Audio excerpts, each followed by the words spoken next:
Morning, another beautiful day in God's kingdom. Usually, God is pleased with the idea of unity, of people coming together in one accord and agreeing on a thing to achieve a certain purpose. And in fact, the Bible tells us in the book of Psalms that there is a blessing that is commanded when God's children come together in that kind of unity. However, that is not the case in the story that we're looking at today.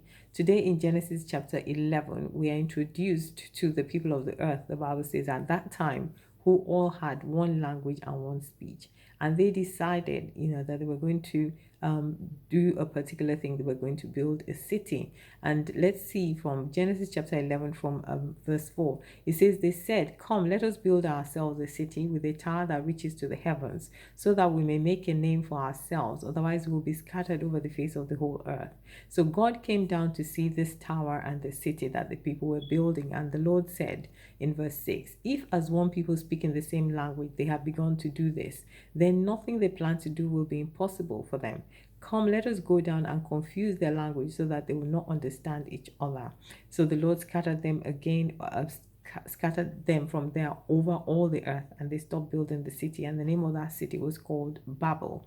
Now listen, the bottom line here is you can see that there were two things, I think, in primary a number of things, but we look at two things today that we're operating here: fear and wrong motives. They had whatever their fear was they were going to be scattered across the face of the earth.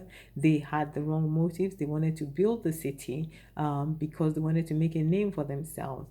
When we enter into an enterprise that does not involve God, we stand the danger of losing everything.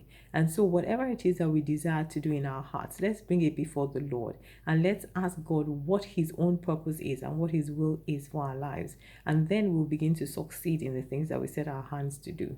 God bless you. Have a beautiful day.